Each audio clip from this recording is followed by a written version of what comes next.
اسلام نے اتنی پابندیاں، 5 ٹائم پابندی سے نماز، خواتین کو اللہ نے پھر بھی چھوٹ دے دی، لیکن وہ بھی تھوڑے دنوں کی چھوٹ ہے، پھر بلکہ اس چھوٹ سے وہ کہتی ہیں خواتین اور ایک روٹین میں آ جاتے ہیں، تو پھر دوبارہ روٹین پہ لانا مشکل ہوتا ہے. معافی نہیں ہے، سفر ہو، حضر ہو. ایک اور مسئلہ بیان کر دوں سفر سے متعلق، مسئلوں پہ مسئلے آ رہے ہیں نا. اکثر لوگ سفر میں جماعت سے نماز نہیں پڑھتے، یہ میں نے بڑے بڑے مولاناؤں کو بھی دیکھا ہے، اور کہتے ہیں یہ تو سفر ہے. یہ تو کیا ہے؟ جب اللہ نے 4 کی 2 کر دی تو جماعت سے پڑھنا تو اور مشکل ہے، یہاں سے ادھر مسجد میں جاؤ، ادھر امام 4 پڑھا رہا ہے وہ بھی. تو جب اللہ خود چھوٹ دے رہا ہے تو یہ کیوں اتنی سختی؟ یہ بڑے بڑے علماء سے میں نے یہ لفظ سننے میں آ رہا ہے کہ اکثر تو الحمدللہ اہتمام کرتے ہیں جماعت کا، لیکن بہت سارے لوگوں کو میں نے دیکھا جس میں اصحاب علم بھی ہیں، وہ یہ کہتے ہیں کہ سفر میں جماعت، بولو بھائی، اور اگر ٹرین میں جا رہے ہوں، ایئرپورٹ پہ ہوں، وہاں بھی جماعت کا کچھ اہتمام کر لیا جاتا ہے، چلو بھائی. لیکن جب کسی علاقے میں اسٹے کرتے ہیں تو قریب کی مسجد میں جماعت سے نماز نہیں پڑھتے. اور دلیل کیا دی جاتی ہے؟ سفر میں. حالانکہ جب آپ کہیں جا کے اسٹے کرتے ہیں، 10 دن کا اسٹے ہے، پھر تو آپ بڑے سکون سے آپ محلے کی مسجد میں نماز پڑھ سکتے ہو نا. نہیں پڑھ رہے ہوتے کہ جب اللہ نے 4 کی 2 کر دی تو محلے کے امام کے پیچھے پوری 4 جا کے پڑھنا، اس تکلف کی کیا ضرورت ہے؟ تو یاد رکھو یہ دلائل ایسے ہیں جیسے غامدی صاحب کے دلائل ہوتے ہیں. یہ دلائل کیسے ہیں؟ جیسے کچھ ادھر سے کچھ ادھر سے کچھ ادھر سے ملغوبہ بنا کے ایک تحقیق مارکیٹ میں لا کے رکھ دی. غامدی صاحب نے جو امتحان، جن طلبہ کے پیپر ہوتے ہیں نا، ان کے لیے جو استدلال کیا ہے نا کہ کل اگر پرچہ ہے تو آج پیپر چھوڑ سکتے ہیں، وہ بالکل اسی سٹائل کا استدلال ہے. کہتے ہیں جب اللہ نے سفر میں روزہ چھوڑنے کی اجازت دے دی اس لیے کہ اس میں ٹینشن ہوتی ہے، مشقت ہوتی ہے، تو اللہ کی قسم سفر میں روزے میں اتنی ٹینشن نہیں ہوتی جتنا کل پیپر ہے، آج آپ نے تیاری کرنی ہے، اس میں ٹینشن، اٹینشن. خوب غور سے سنے کیا کہہ رہا ہوں. وہ کہتے ہیں اس میں ٹینشن، ارے یار بولو نا، اس میں ٹینشن زیادہ ہوتی ہے. تو جب اللہ نے سفر میں اجازت دے دی تو کل ایک بچے کا پیپر ہے، پورے سال کی تیاری ہے، 5 لاکھ روپے اس کے اس سیمسٹر پہ خرچ ہو چکے ہیں. رمضان میں بھوکا پیاسا رہ کے اس کو بہت سے تو گٹکے، پان کی، سگریٹ کے عادی ہوتے ہیں. وہ یہ غامدی صاحب نہیں کر رہی، میں خود اپنی رپورٹ پیش کر رہا ہوں. تو وہ بیچارے کیسے ایکچولی روزہ رکھیں گے؟ کوئی بات نہیں، فعدۃ من ایام اخر. سمجھ رہے؟ جبکہ امت کے تمام فقہا، مفتیان کرام سب کہتے ہیں کہ روزہ چھوڑنے کی اجازت صرف 2 کنڈیشن میں ہے، سفر میں اور بیماری میں. اس کے علاوہ کسی صورت میں روزہ چھوڑنا جائز، بولو بھائی، نہیں. اس کے تفصیلی دلائل کیا ہیں وہ ایک طرف میں کچھ ایک اصول اور ضابطہ بیان کرتا ہوں آپ کو. یاد رکھو یہ جو عبادات کا جو معاملہ ہے نا، عبادات جو چیزیں خالص عبادت ہیں یہ توقیفی ہوتی ہیں. توقیفی گاڑا لفظ ہے، اب اس کا مطلب بیان کر رہا ہوں.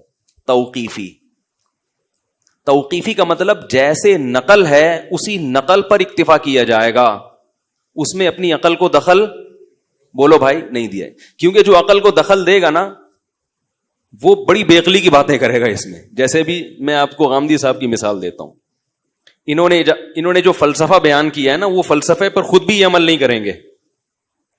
تو پہلے میں یہ اصول آپ کو سمجھا دوں کہ عبادات کیا ہوتی ہیں.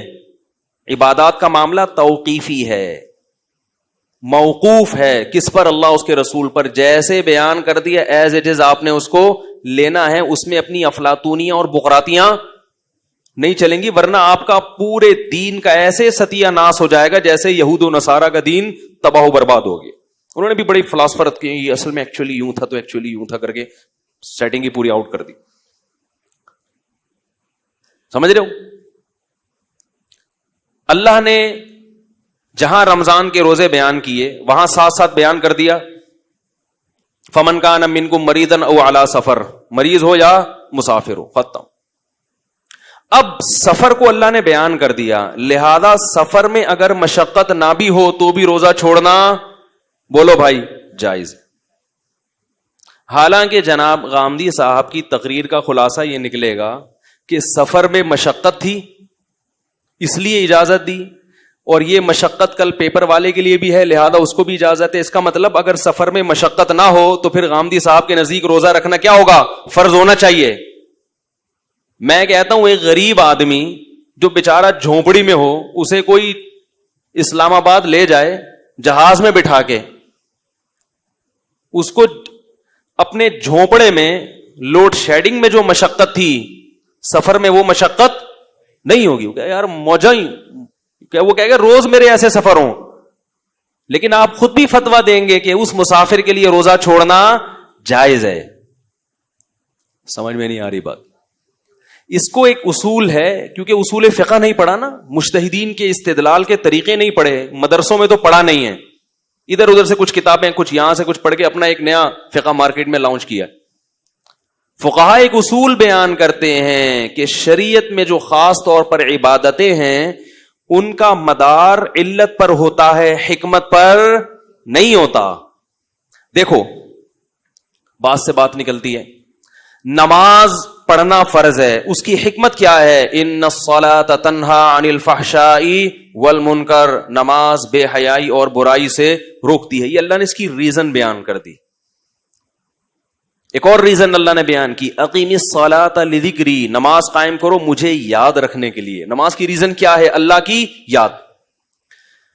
اب آپ کہیں یار اصل مقصد ہے اللہ کی یاد, لہذا ذکری فرقہ جو بلوچستان میں لانچ ہوا, نئی نئی چیزیں مارکیٹ میں آ رہی ہیں چند سو سال پہلے, انہوں نے کہا کہ نماز کا اصل مقصد اللہ کی یاد ہے, تو ڈائریکٹ جب اللہ کو یاد کیا جا سکتا ہے تو درمیان میں نماز کے واسطے کی, یعنی یہ تو ان لوگوں کے لیے جو یاد نہیں کرتے. ہم تو دن میں 12 گھنٹے اللہ کو یاد کرتے ہیں اور ذکر اللہ کرتے رہتے ہیں, سبحان اللہ سبحان اللہ سبحان اللہ. صحیح کہا غلط کہا انہوں نے؟ غلط کہا. ایک آدمی کہتا ہے نماز کی اصل حکمت کیا ہے کہ یہ برائی اور بے حیائی سے روکتی ہے. چونکہ نمازی لوگ آج کل بے حیائی اور برائی سے نہیں روکتے لہذا میں نماز پڑھوں گا ہی نہیں, مقصد تو حاصل ہو ہی نہیں رہا. اور جو آدمی پہلے سے بے حیائی اور برائی سے بچا ہوا ہے اس کو تو نماز پڑھنے کی ضرورت ہے ہی نہیں. ایک صاحب آئے منکر حدیث تھے, یہ اللہ کا بڑا فضل ہے, میرے جتنے مناظرے ہوئے ہیں نا آج تک بغیر تیاری کے ہی ہوئے ہیں ٹھیک ہے, اور بغیر تیاری ہی کہ الحمدللہ سامنے والا مارکیٹ سے شارٹ ہوا ہے, دوبارہ مڑ کے نہیں دیکھا اس. مجھے اس سے اندازہ ہوتا ہے کہ اہل باطل کے جو دلائل ہیں نا وہ اتنے مضبوط نہیں ہوتے کہ اس کے لیے اتنا مطالعے کی ضرورت ہو. اکثر و بیشتر انہی کی بات میں انہی کا جواب ہوتا ہے. تو ایک منکر حدیث تھے, حدیث کا انکار کرتے تھے, وہ کہتے سب قرآن میں, تو حدیث کی کیا ضرورت. تو میرے پاس آئے, وہ میں نے اس کو کہا کہ ان کو نہیں بتانا کوئی مولانا صاحب ہے, ان کو بولنا وہی کالج کا ایک لڑکا ہے وہ بھی چاہ رہا ہے آنا آپ کی طرف, یعنی ویسے آنا چاہ رہا ہے, ویسے الحمدللہ میں نہیں آنا چاہ رہا. تو وہ آ گئے تو کہنے لگے کہ یہ جو ایکچولی جو نماز ہے نا, جو قرآن میں 5 ٹائم کا جو نماز کا جو کانسیپٹ ہے, یہ ایک میٹنگ ہے کہ مسلمان سب 5 ٹائم کیا کریں گے, فلاح و بہبود کے لیے ایک میٹنگ کریں گے. انہوں نے کہا قرآن میں تو کہیں بھی نہیں ہے نماز کا طریقہ, تو یہ مولویوں کا بنایا ہوا ہے, جو اجمیوں کی بنائی ہوئی کتابیں جو بخاری مسلم اجمیوں نے لکھی ہیں ان کو اللہ کے کلام پر کیا کر رہے ہیں, بولو بھائی, ترجیح دے رہے ہیں. اجمیوں کی کتابیں ہیں اور اس کو کس پر فوقیت دے رہے ہیں, اللہ کے کلام پر. یہ بالکل ایسے ہے جیسے کوئی ائمہ اربعہ پہ لوگ اعتراض کرتے ہیں نا کہ ان کے لکھے ہوئے مسائل اس کو حدیث پر کیا دے رہے ہیں, ترجیح. تو یاد رکھو جیسے منکرین حدیث کو یہ جواب دیا جاتا ہے کہ کتابیں اجمیوں نے لکھی ہیں حدیث کی, مگر لکھے اس میں نبی کے اقوال ہیں, تو اجمیوں کے لکھنے سے وہ قرآن سے ہٹ کر نہیں ہو جائے گا. تو ایسے ہی ائمہ اربعہ نے جو فقہی مسائل بیان کیے لکھے ائمہ اربعہ نے ہیں, مگر استدلال کہاں سے کیا ہے, قرآن اور سنت سے کیا ہے. تو نسبتوں کو نہیں دیکھا جاتا, روح کو دیکھا جاتا ہے. خیر, کہنے یہ اصل میں میوچل انڈرسٹینڈنگ سے کچھ انگلش کے الفاظ بھی, تاکہ یعنی یہ لوگ وہ ڈالتے ہیں کہ ہم کوئی چھانگا مانگا سے, یہ چیچا وطنی سے نہیں آئے ہیں, ہمیں بہت سب پتا ہے, تو وہ اصل میں ایکچولی 5 ٹائم کیا ہے میٹنگ. اور میں نے کہا حج, کہہ رہے وہ اینوئل میٹنگ ہے. حج کیا ہے؟ اینوئل میٹنگ, سالانہ اجتماع ہوگا, اس میں فلاح و بہبود, اور اس میں ایک جیسا لباس پہنائے گے تاکہ ایکولیٹی ہو, فرق ختم ہو, تاکہ مسلمانوں میں بھائی چارگی پیدا ہو. حج گیا. صحیح.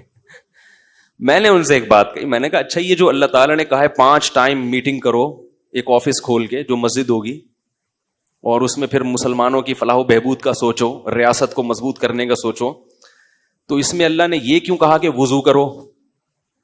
ہے بھائی میٹنگ کے لیے وضو کرنا؟ انہوں نے کہا اصل میں یہاں وضو کا مطلب ہے اپنے آپ کو ظاہری یعنی باطنی خباثتوں سے پاک کر کے جاؤ. باطنی خباثتوں سے یہ مناظرہ ہو رہا ہے, اور میں پریشان تھا کہ بغیر تیاری کے یہ میں کیسے کروں گا. اللہ کا شکر ہے میں نے تیاری کر کے ٹائم ضائع نہیں کیا. ٹھیک ہے, اللہ کا بڑا فضل ہو گیا میں نے تیاری نہیں کی, ورنہ میرے کتنی محنت ضائع ہوتی ہے اس میں. انہوں نے کہا یہ اصل میں کیا ہے کہ اپنے آپ, اور وہ طارق روڈ پر بیٹھتے ہیں, ان کا آفس ہے, بہت بڑے فنٹر ہیں. آپ سمجھ رہے ہو کہ ایسے لونڈا لپاڑا اٹھ کے آ گیا ہوگا, مفتی صاحب ایک فرضی قصہ سنا رہے ہیں, ایسا نہیں ہے. منکرین حدیث کا ایک بہت بڑا فنٹر ہے, طارق روڈ پر اس کا آفس ہے. طارق روڈ پہ آفس بھی کسی چھوٹے آدمی کا نہیں ہو سکتا. طارق روڈ پہ آفس کرائے پر آپ لو تو پتہ چل جائے گا آپ کو. بہت بڑی فلم تھی, کیونکہ پرانا واقعہ مجھے نام یاد نہیں ہے, ورنہ میں نام بھی بتا دیتا. تو وہ کلین شیف تھے, حلیہ بتا دیتا ہوں آپ. اچھا ان کے ساتھ کچھ عربی جبے میں بھی 5-6 لڑکے بھی تھے جو عربی بہترین جانتے تھے, وہ بھرم کے لیے نا, تو وہ عربی بڑی اچھی بول چال تھی. یہ جو مجھ سے بات کر رہے تھے ان کی انگلش اچھی تھی, عربی نہیں تھی. وہ جو اپنے ساتھ 3-4 لڑکے لائے تھے جو ان کا لباس بھی وہ عربوں والا انہوں نے وہ پہنا ہوا, تاکہ تھوڑا سا لک کس کا ہے, مکہ مدینہ کا لک آئے اس میں. ہم سادہ کپڑوں میں, وہ جو چائنیز ٹوپی ہوتی ہے, یہ چائنا ٹوپی نہیں ہوتی ہے جو آپ نے پہنی ہوئی, ہمارے حضرت اس کو ٹیشو پیپر کہتے تھے. ٹھیک ہے نا, اچھا خیر. تو کہہ رہے ایکچولی اصل مقصد یہ ہے کہ ہم اپنے آپ کو اندر سے بغض, حسد, کینہ, کیونکہ جب فلاح و بہبود کے لیے جو میٹنگ ہوگی, اگر آپ کے دل میں بغض, حسد, کینہ, دنیا کی محبت ہوگی تو وہ میٹنگ کامیاب, آپ اپنے مفاد میں دیکھو گے, قوم کے مفاد نہیں. تو وضو کا یہ مطلب ہے. ایبولیشن کا مطلب کیا ہے؟ اندر سے پاک. میں نے کہا یار اللہ کہہ رہے ہیں کہ فاغسلوا وجوہکم یا ایھا الذین آمنوا اذا قمتم الی الصلاۃ, جب تم نماز کے لیے کھڑے ہو, فاغسلوا ایدیکم الی المرافق, اپنے بازوؤں کو کوہنیوں تک دھو. میں نے کہا یہ جو اندر سے اپنی طہارت ہے یہ کوہنیوں تک کیوں ہو رہی ہے؟ حسد سے کوہنیوں تک اپنے آپ کو پاک کریں ہم. اور رجلین کے بارے میں اللہ کہہ رہے ہیں الی الکعبین, ٹخنوں تک پاؤں کو دھو. تو اے اللہ جب پاؤں کو حسد اور کینہ سے پاک کرنا ہے تو ٹخنوں کی تکلف کی کیا ضرورت ہے؟ گھٹنوں تک ہونا چاہیے. وہ تو کیا خیال ہے, پورا جسم ہونا چاہیے. تو وہ تھوڑے سے نا بوکھلا گئے. میں نے کہا یہ جو اللہ کہہ رہے ہیں کہ چہرہ دو, چلو چہرے کی تو آپ کہہ سکتے ہو کہ چہرے کا یہ مطلب ہے, مطلب تو کچھ بھی نکالا جا سکتا ہے نا کسی کا. پھر آپ کہہ رہے ہو کہ جو کوہنیاں دو, تو کوہنیوں کا کیا مطلب ہے؟ کوہنیوں کا مطلب کیا؟ دل کو, تو اگر اللہ کہتے نا دل دھو کے آؤ, ہم کہتے بھائی دل کو پاک صاف کرو. کیسے بیچارے سینس لیس لوگ ہیں. پھر وہ انہوں نے فوراً ٹاپک چینج کر دیا اور کہنے لگے بخاری پر یہ اعتراض, مسلم پر یہ اعتراض. میں نے ان سے ایک بات کہی, میں نے کہا بخاری مسلم پر جو اعتراض ہے اس پر تو ہم بعد میں بات کرتے ہیں. قرآن خود کہہ رہا ہے کہ نبی, اللہ کی آیات کی تشریح نبی کریں گے, یعلمہم الکتاب, قرآن خود کہہ رہا ہے. اگر یہ بخاری مسلم غلط ہے تو پھر آپ صحیح کتاب حدیث کی بتا دو, میں اس کو فالو کرنا شروع کر دوں گا. کیونکہ قرآن کہہ رہا ہے قرآن کی تشریح کون کرے گا؟ نبی. یہ تو خود قرآن کہہ رہا ہے, تو وہ نبی کی تشریح کہاں گئی؟ نہیں آ رہی میرا خیال ہے بات. اگر یہ بھی غلط ہے تو اس کے علاوہ تو ہمارے پاس کوئی تشریح ہے ہی نہیں. پھر اس کا مطلب معاذ اللہ قرآن نے غلط کہا.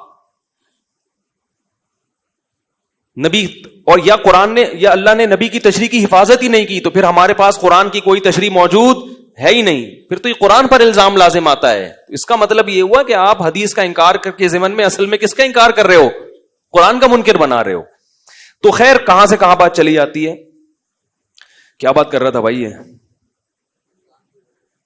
رمضان کے روزوں, ہاں میں وہ بات کر رہا تھا کہ حکم کا مدار علت پر ہوتا ہے، حکمتوں پر بولو بھائی نہیں ہوتا. نماز کی حکمت بے حیائی سے روکتی ہے، مگر نماز فرض اس لیے نہیں ہے. فرض اس لیے کہ اقیم الصلاۃ، قرآن کیا کہہ رہا ہے؟ نماز پڑھو، اس لیے فرض ہے.